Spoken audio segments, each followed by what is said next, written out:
Chirongwa ichi chakabhadharwa neshamwari nevatendi veJoyce Meyer Ministries.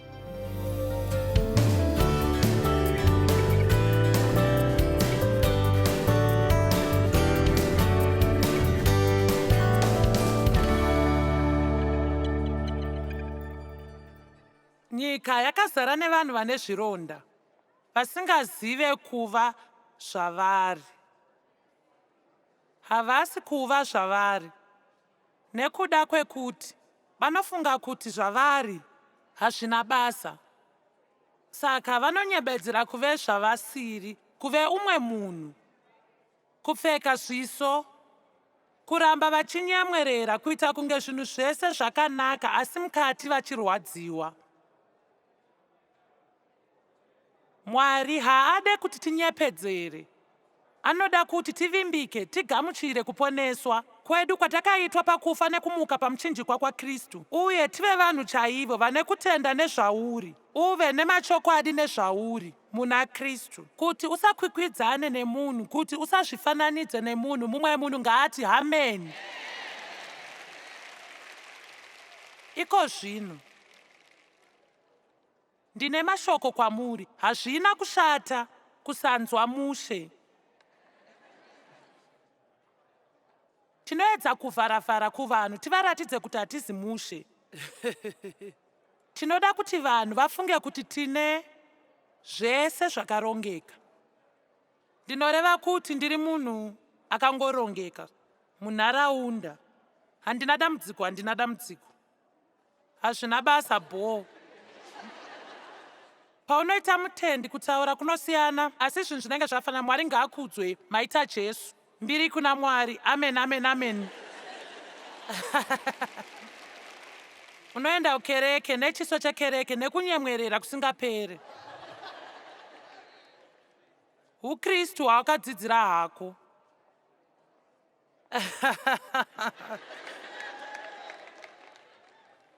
Ndinoziva Dev neni taiwanzorwa munzira asi tasvika kukereke. Mwari ngaakudzwe.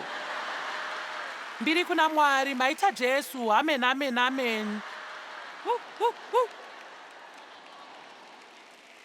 Todzokera motikari, torwa tidzokera kumba.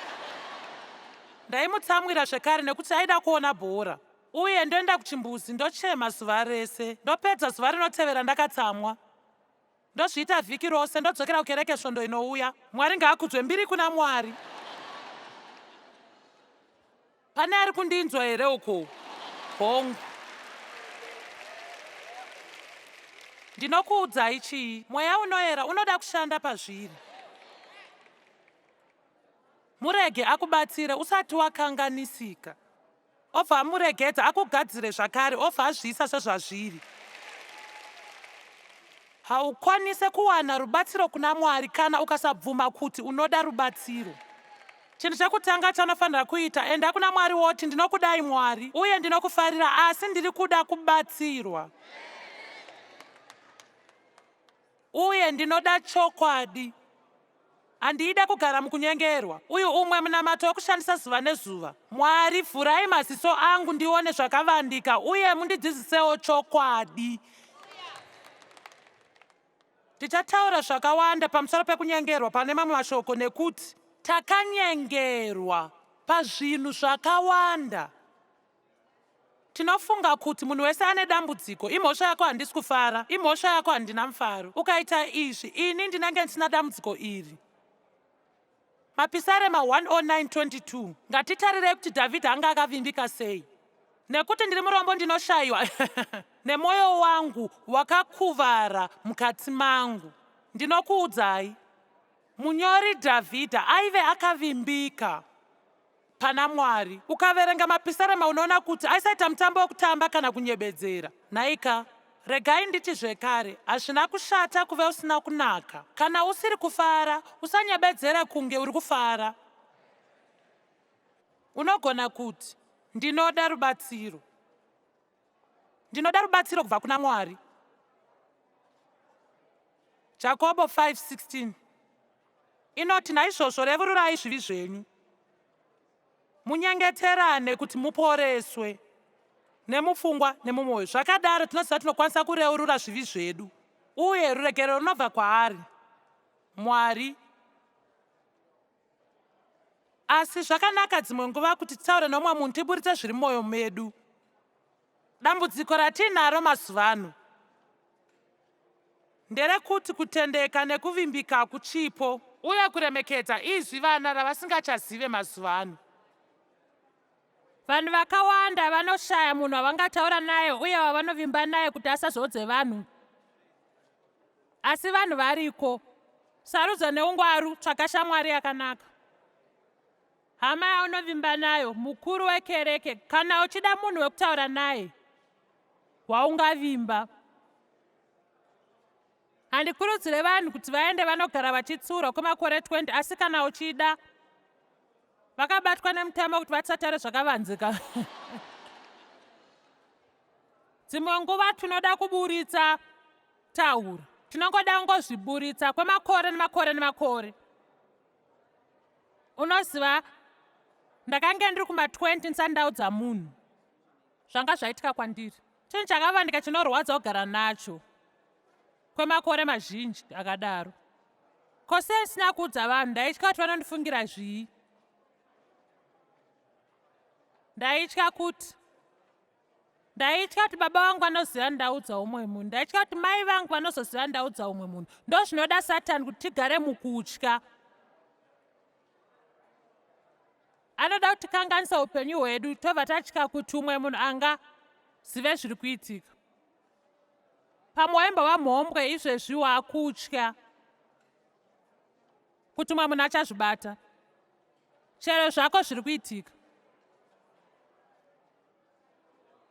Zvakavandika zvirove.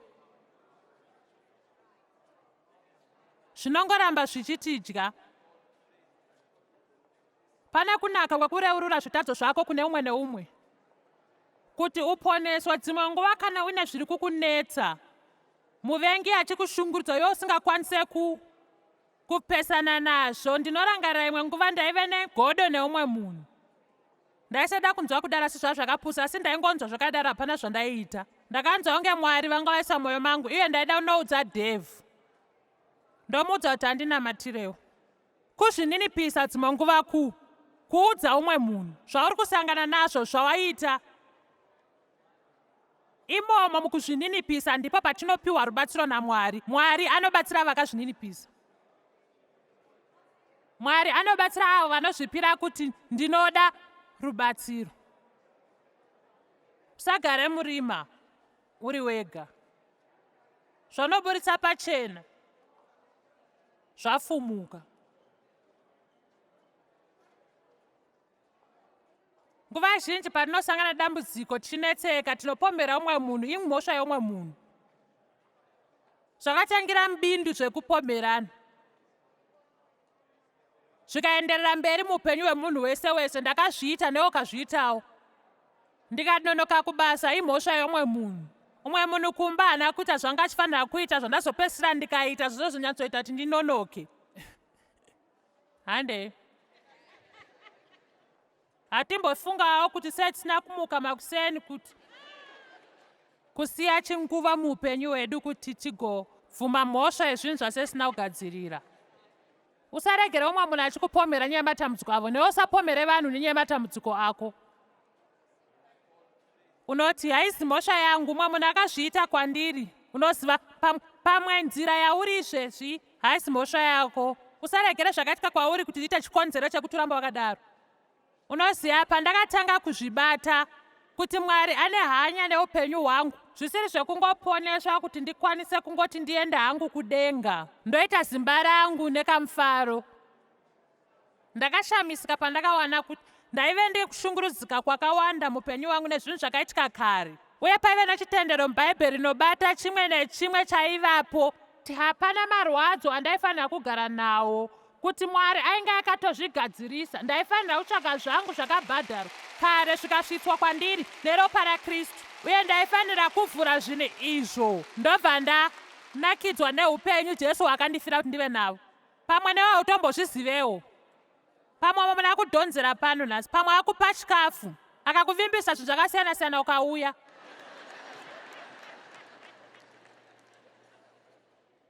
asi zviripo ndezvekuti uri pano nhasi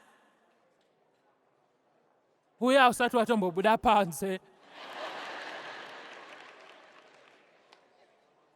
Kana tave paukama naKristu pane kuchinjana kwakanaka. Ndinoida. Anotora zvakaipa otipa zvakanaka. Ndokupai muenzaniso. Pandakariro naDave ndanga ndisina motikari. Dave aive nemotikari.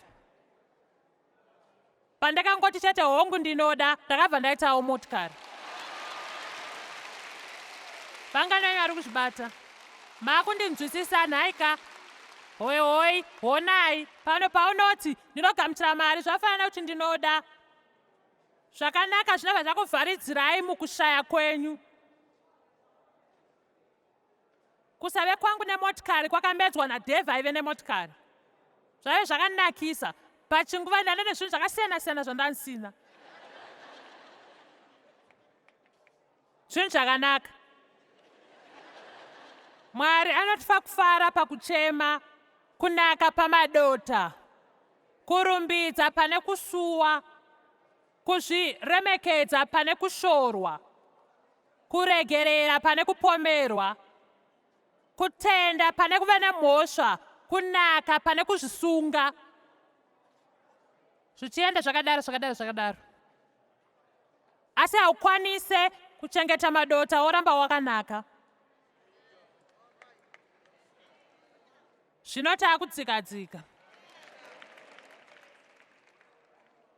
Unoreveka kana uchidaro. Unoziva kana uchida kuva neupenyu hwakanaka unodiwa naMwari. Saka haufaniri kungopinda mukutsamwa musi wechina. Woramba wakagara hako manheru uchingofunga zvawakaitira zvakashata munhu wese zvakakuitira. Upenyu hwako hwese. Kutsamwa kwawakaita uye uchavadzorera sei, uye uchavanyararira sei. Handichadai, ndinozodai.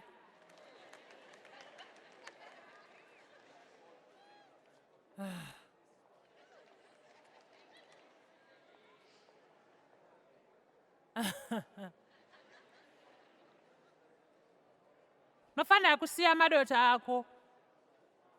Ukasiya izvo unowana runako. Amen. Mukoma wangu akafa makore 2-3 apfuura nekuda kwezvinodhaka nekupenga. Anga ane makore 9 ari mudiki kwandiri. Aive nemukana yakawanda neupenyu hwakanaka. Angadai aripo pachire pano nhasi achibatsirana nevamwe. Akabatsira kwemakore mashoma, ndina nguva yekutaura.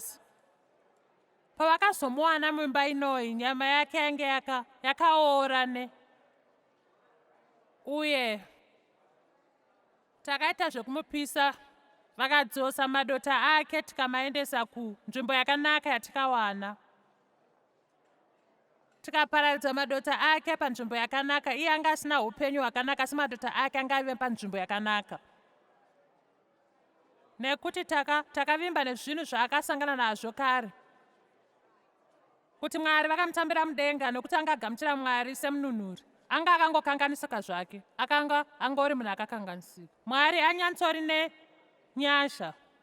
Ndinovimba anonzwisisa marwadza edu, dzimwe nguva kukanganisika kwedu. Dzimwe nguva handisi kuda kuti mutaura izvi zvisiri izvo, kana uchizviita usabatikane hako. Da ungotaura nezvazvo. Dzimwe nguva vanhu pavanopisisa vanhu vanoda vanochengetedza madota avo. Unogona kudaro muupenyu hwako. Unogona kuva nemadota ako ekare wobva wamachengeta pane imwe nzvimbo. Pamwe dzimwe nguva unyanyo macherechedze, asi shamwari dzimwe nguva unoda ungoenda kungonomatarisa zvekare.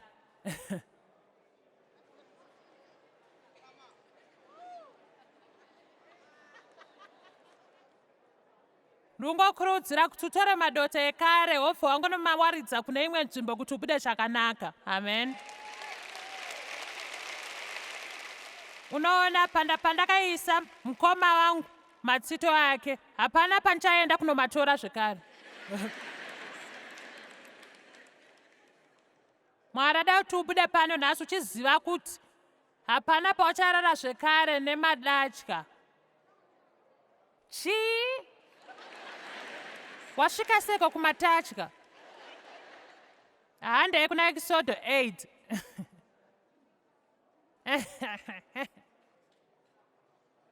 Ndichazodzokorora hangu maridzo ndobva ndati umwe usiku nematatya.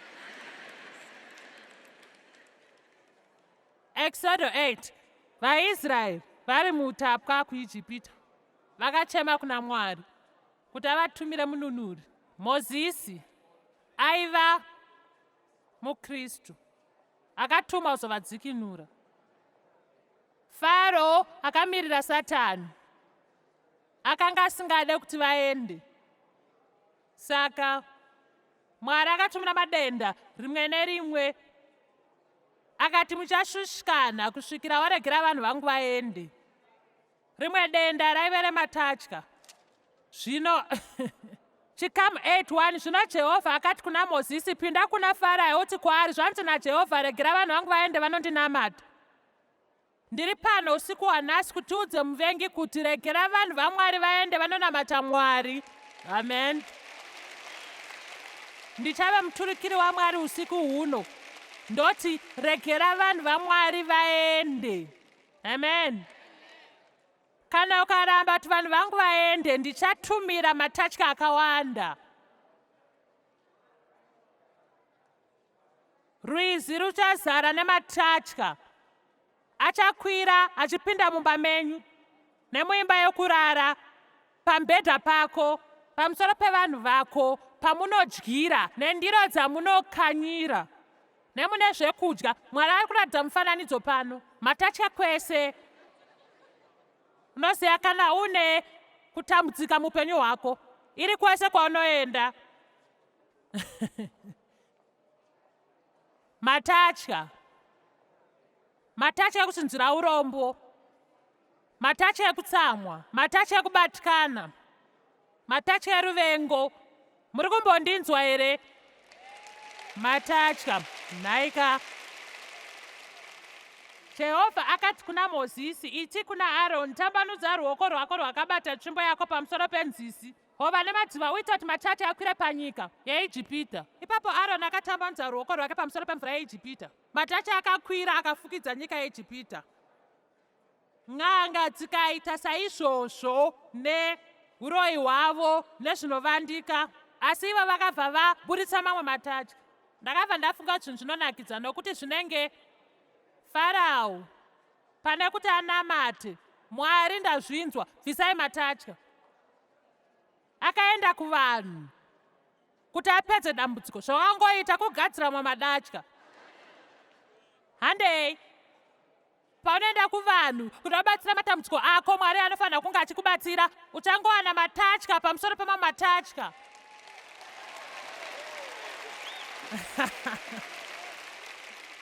Tarisai mufananidzo, matatya pamusoro pemubhedha. Matatya achidya zvigumwe zvako. Chikamu 8. Zvino Farao akadana Mozisi naAroni akati, nyengetera kuna Jehovha kuti abvise matatya kwandiri navanhu vangu. Ndinobva ndatendera vanhu kuti vaende kunobayira Jehovha. Inzwai apa. Mozisi akati kuna Farao, imi mukudzwa kupfuura ini, ndiudzei pamunoda kuti ndikunyengetererei kuna Mwari, imi varanda venyu nevanhu venyu, kuti matatya aparadzwe kwamuri nemudzimba dzenyu, asare murwizi bedzi. Mozisi akati, ehoi, nderini ramunoda ndikumbire Mwari kuti abvise matatya? Uye Farao akati, mangwana. Zvino unoda here kupedza umwe usiku nematatya? Sei Farao aida kupedza umwe usiku nematatya? Sei asina kuti namatai izvezvi nguva inoi? Ndiani ari pano mumba ino achati handidi usiku umwe nematatya? Munozivei, mangwana izwi rakashata zvikuru mumutaro wedu wechirungu. Mangwana. Ngatidzingei matatya mangwana. Ngatingorarai nawo usiku humwe chete. Muneni here kunze uko? Rini paucharegerera vanhu vakakutadzira? Ucharegedza rini kuti zvakaoma, zvakawandisa, zvina kufanira? Iko zvino Iko zvino, iri ndiro zuva Mwari rakagadzira. Ndichafara nekupembera.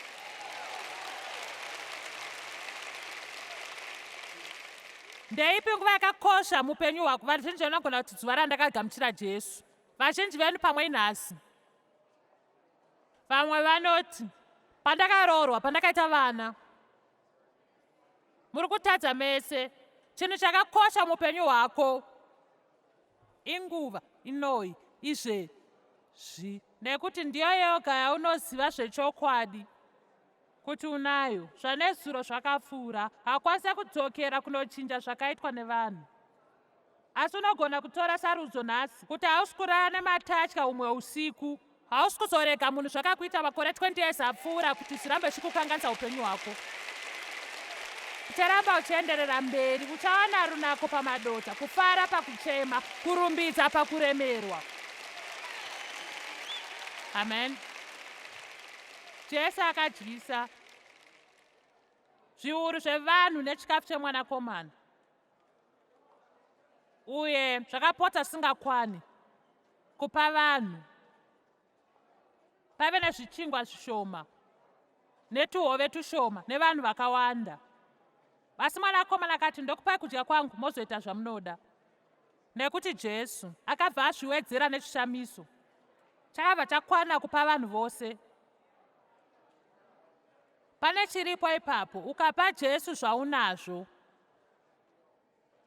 kunyange zvisingakwane kugadzira dambudziko. Chero ukamupa manheru ano, upenyu hwako hwakakanganisika. Naika achaita zvishamiso nazvo obva akachakanganisa zvekare zvako kuti agogutsa vanhu. Amen.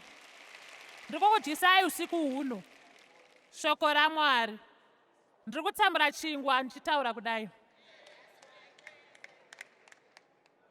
Chiri kuwanda, chiri kuya kwauri, chiri kuya kuvanhu vari kuona munharaunda dzenyika. Chinhu chakanaka chakaitika, Jesu paakapedza pavanhu kudya, kwakasara mabhasikiti 12 ezvakasara, zvidimbu.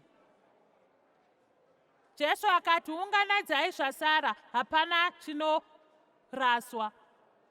Ndoda kukuudzai kuti kana uchinzwa kunge upenyu hwako zvidimbu manheru ano,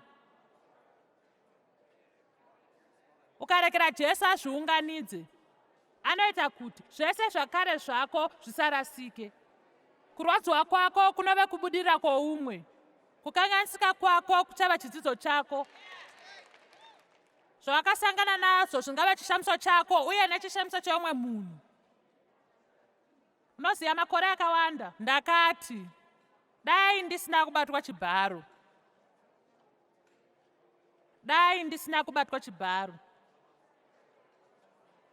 Unoziva Lazaro paakafa, sisi vake Mary vakati kuna Jesu, ungadai maiva pano Jesu Lazaro aisafa. Jesu nei wanga usipo. Kazhinji tinowanzoti kone usinondibatsira pana ndiri mudambudziko iro, kone usinondibatsira pandaibatwa chibharo, ndakanamata. Ndakumbira Mwari andibuditsa mazviri. Haana kudaro. Aikwanisa kudaro asi haana kudaro. Asi Joyce, kone usina kutsamwira Mwari, nekuti akanyanya kungwara kudarika. Ndoda kuudza chimwe chinhu, teerera. Haana kundibuditsa mazviri asi akandiyambutsa mazviri. Handeida kuudza chimwe chinhu, akandiyambutsa mazviri.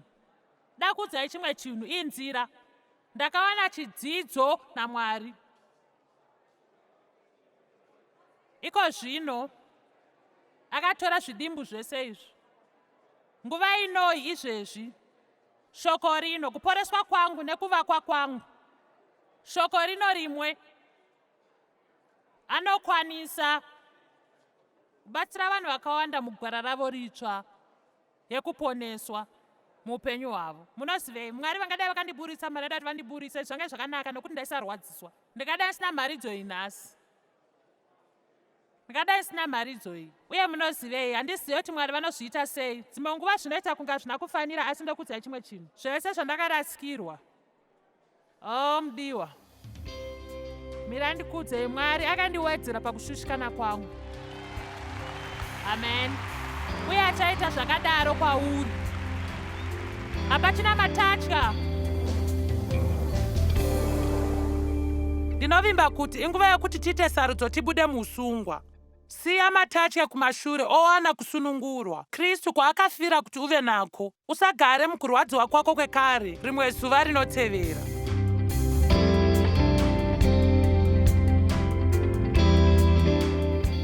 Chirongwa chamanga muchiona chakabhadharwa nehama neshamwari dzesvondo reJoyce Meyer Ministries.